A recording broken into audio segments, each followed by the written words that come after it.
Welcome to the Process Breakdown Podcast, where we talk about streamlining and scaling operations of your company, getting rid of bottlenecks, and giving your employees all the information they need to be successful at their jobs. Now, let's get started with the show.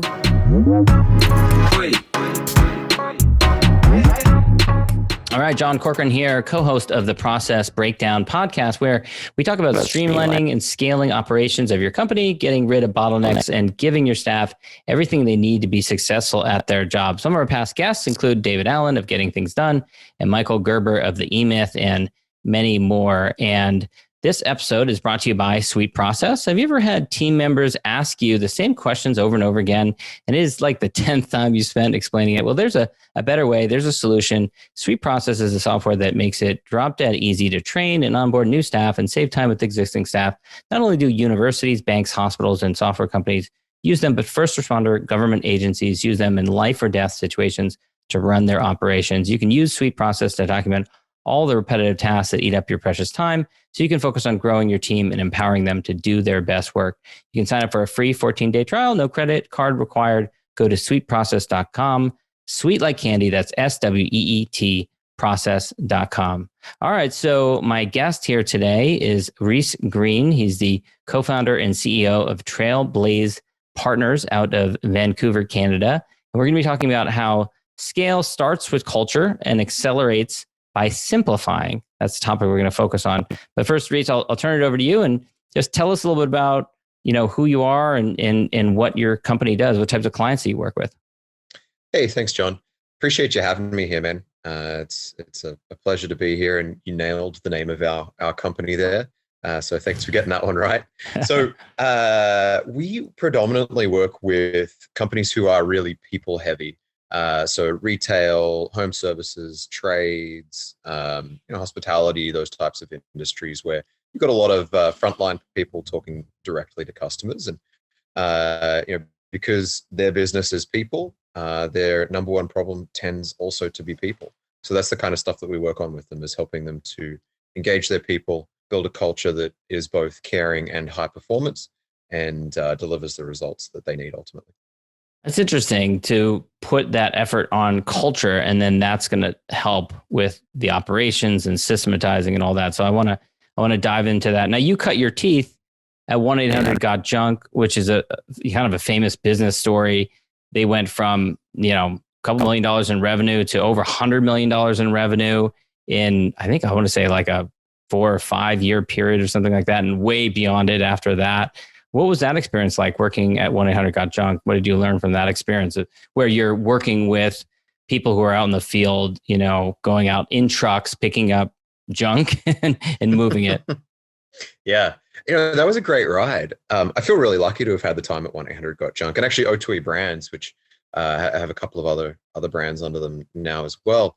I first moved to Canada in 2008, and I don't know how well you remember 2008, but it was not a great time to be looking for work. Right. And so, I moved here with $700 in my pocket and no job, and had 2 job offers, and one of them was not something I wanted to do at all. And then the other one was selling junk removal services over the phone to Australians for 1-800-GOT-JUNK. I'd never heard of the company. I didn't really know what a junk removal company did. But you had the right accent.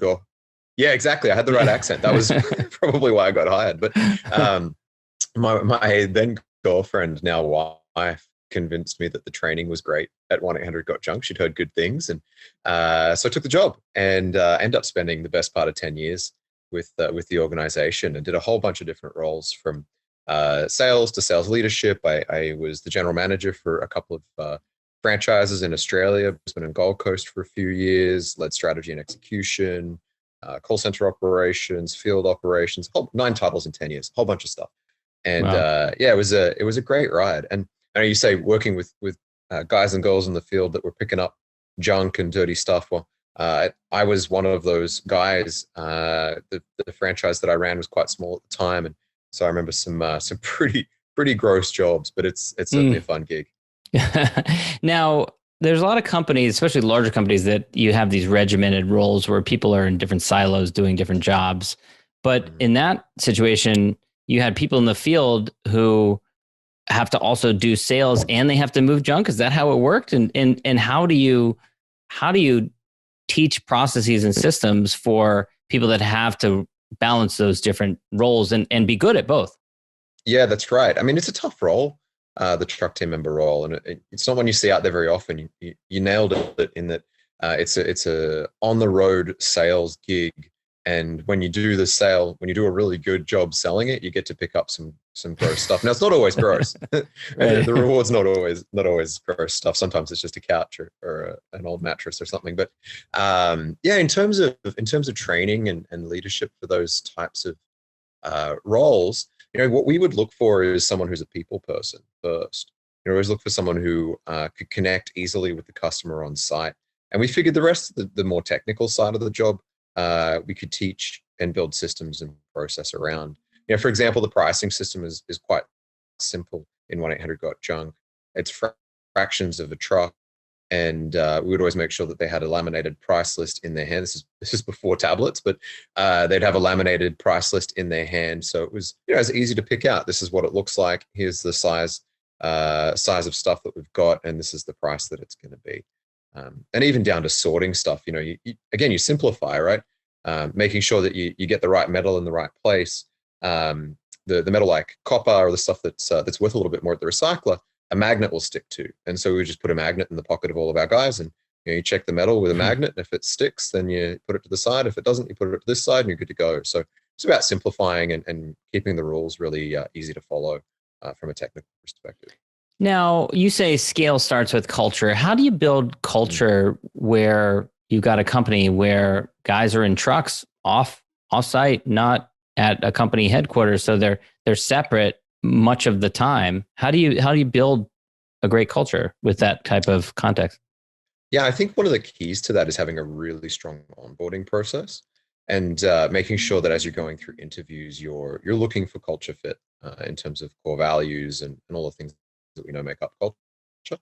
So it starts with the interview process, and then if you nail that onboarding, the first couple of days of onboarding where you're explaining, here are our core values, this is how we live it, this is what it looks like to act in the gray area, this is how we make decisions, this is how we treat one another, and then holding really strictly accountable to that is super important. But I think setting that scene up front and being really, really strong on the orientation.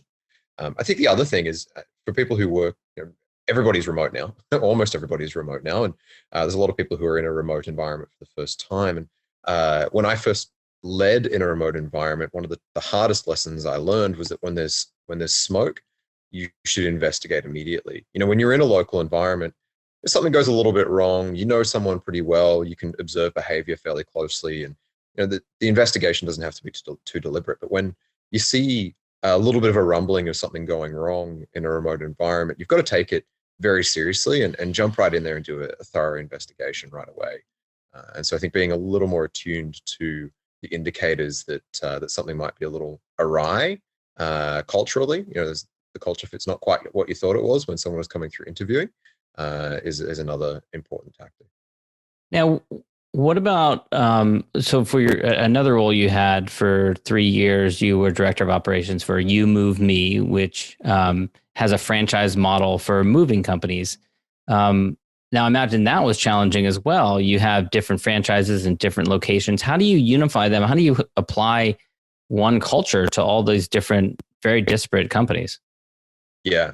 Well, I mean, 1-800-GOT-JUNK was a franchise organization as well. And, it comes back to core values, making sure that you're picking those things up on the way in from franchisees. For You Move Me, the moving industry is a challenging business. I got to be a part of the startup of the You Move Me business as well. And we didn't really have anybody in the business at the time that knew moving. And so we went out and just tried to figure it out.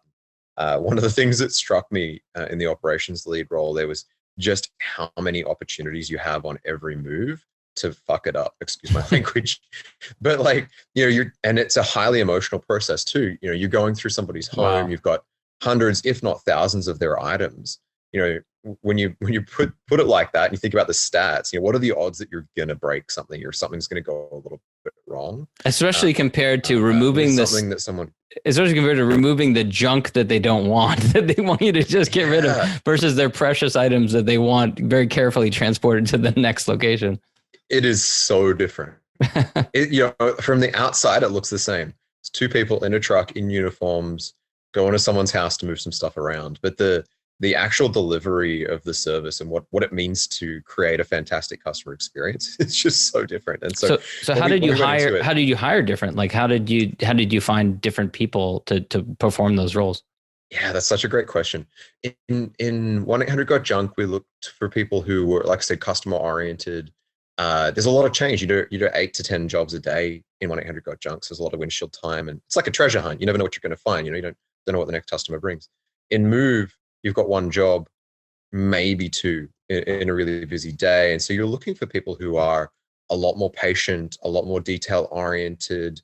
And often those things don't come along with people orientation.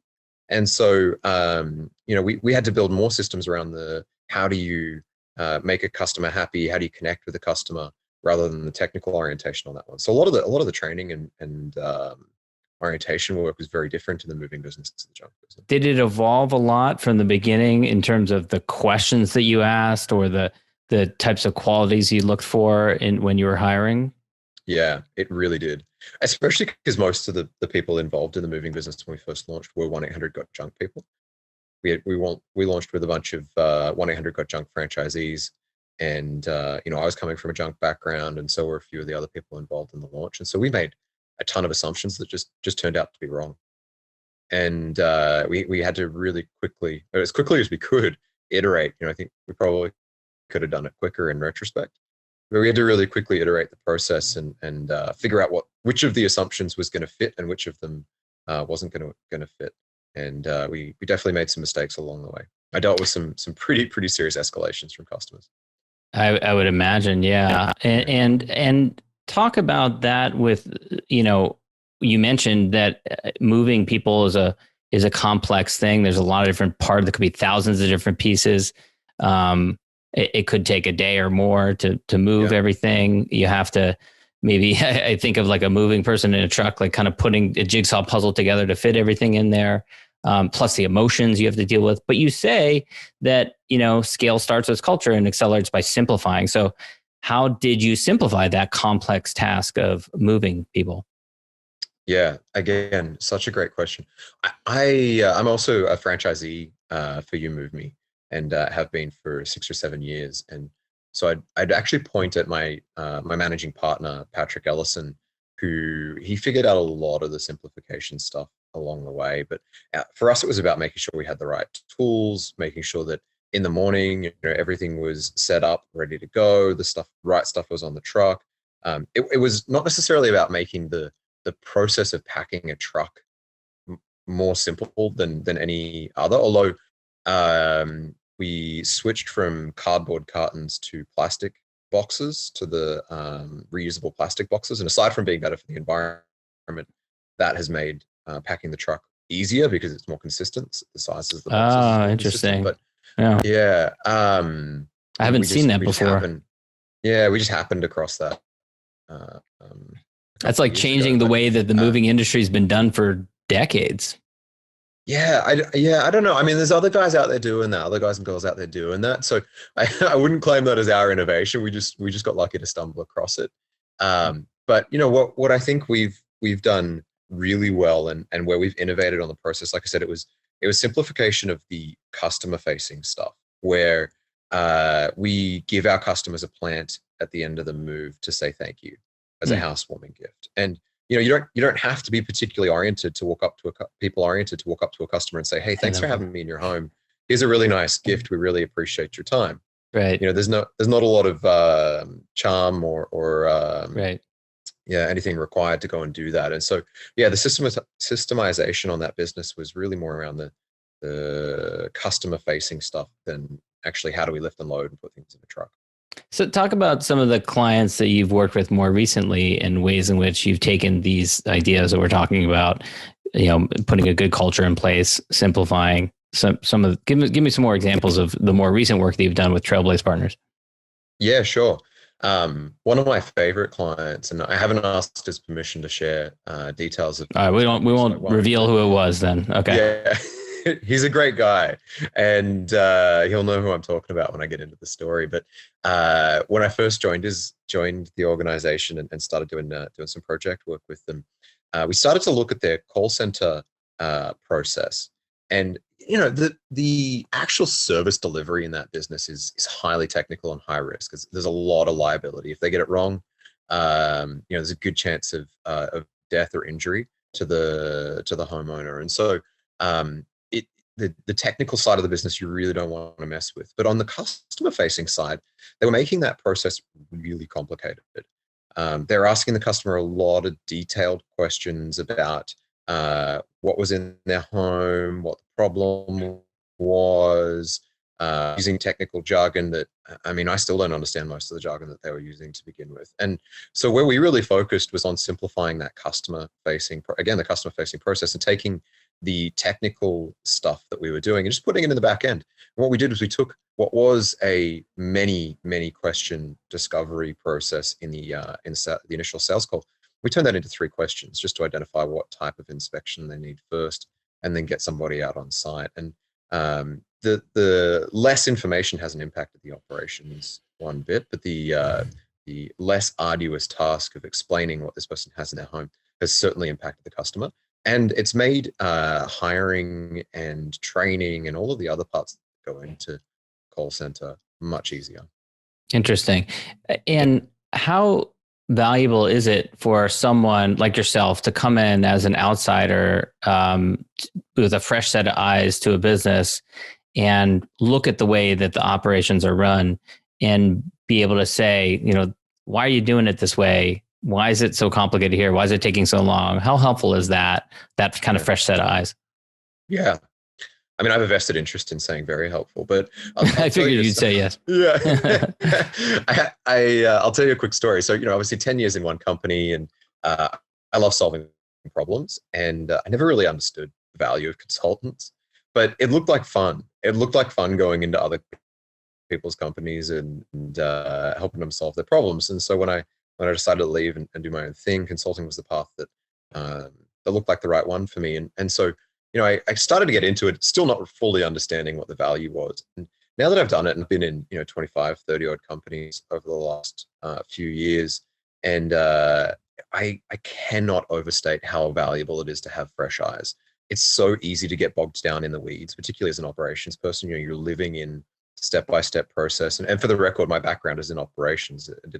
It's operations in service businesses, but operations more than anything. And I just didn't appreciate how difficult it is to pull yourself up out of those weeds and see a process freshly for the first time, and how easily, it's just asking those dumb questions. Going back to that example that I just shared, that whole process started out because we were sitting in one of their weekly team meetings, and I just said, "Hey guys, is there any reason that we do it this way?" And they all kind of looked at each other and went, I don't know. I don't think so. And so then we started digging deeper into it and realized there was no real reason for it to be done that way. And so we're able to start simplifying. And I think when you've got, it's not just the fresh eyes, it's when you've got the organizational history in your head as well. And, you were there and you made that decision. And at the time you made that decision to do this thing that way based on the best information you had at hand. And now the information's changed and you maybe haven't recognized all those changes because it's really tough to see them. So yeah, I think for a lot of reasons, it's very valuable to have those fresh eyes on it.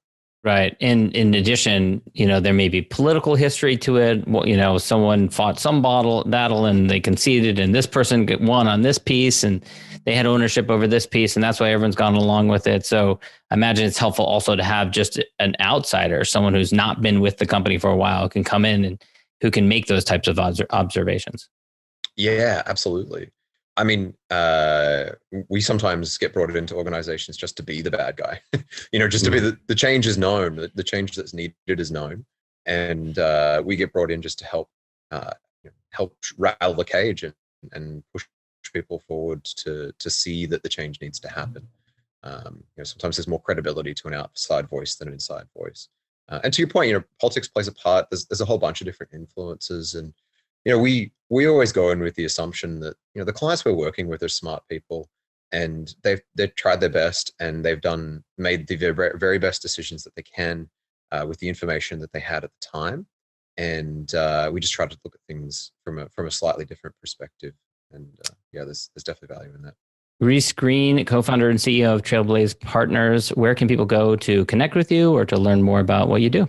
Yeah, just head to trailblazepartners.com or follow me on LinkedIn, Rhys, RHYS, Green. It's the last name, just like the color. You'll be able to find me on there. And I'm posting pretty regularly about these types of topics. So I'd love to have you on there. Great. All right. Thanks so much, Rhys. John, thanks for having me, mate. Thanks for listening to the Process Breakdown Podcast. Before you go, quick question. Do you want a tool that makes it easy to document processes, procedures, and/or policies for your company so that your employees have all the information they need to be successful at their job? If yes, sign up for a free 14-day trial of Suite Process. No credit card is required to sign up. Go to suiteprocess.com, sweet like candy, and process like process.com. Go now to suiteprocess.com and sign up for your risk-free 14-day trial. Hi, this is Owen, the CEO and co-founder here at Suite Process. If you've enjoyed listening to this podcast interview, actually, you know what I want you to do? Go ahead and leave us a 5-star review on iTunes. That way we get more people aware of the good stuff that you get here on this podcast. Again, go on to iTunes and leave us a 5-star review. Looking forward to reading your review. Have a good day.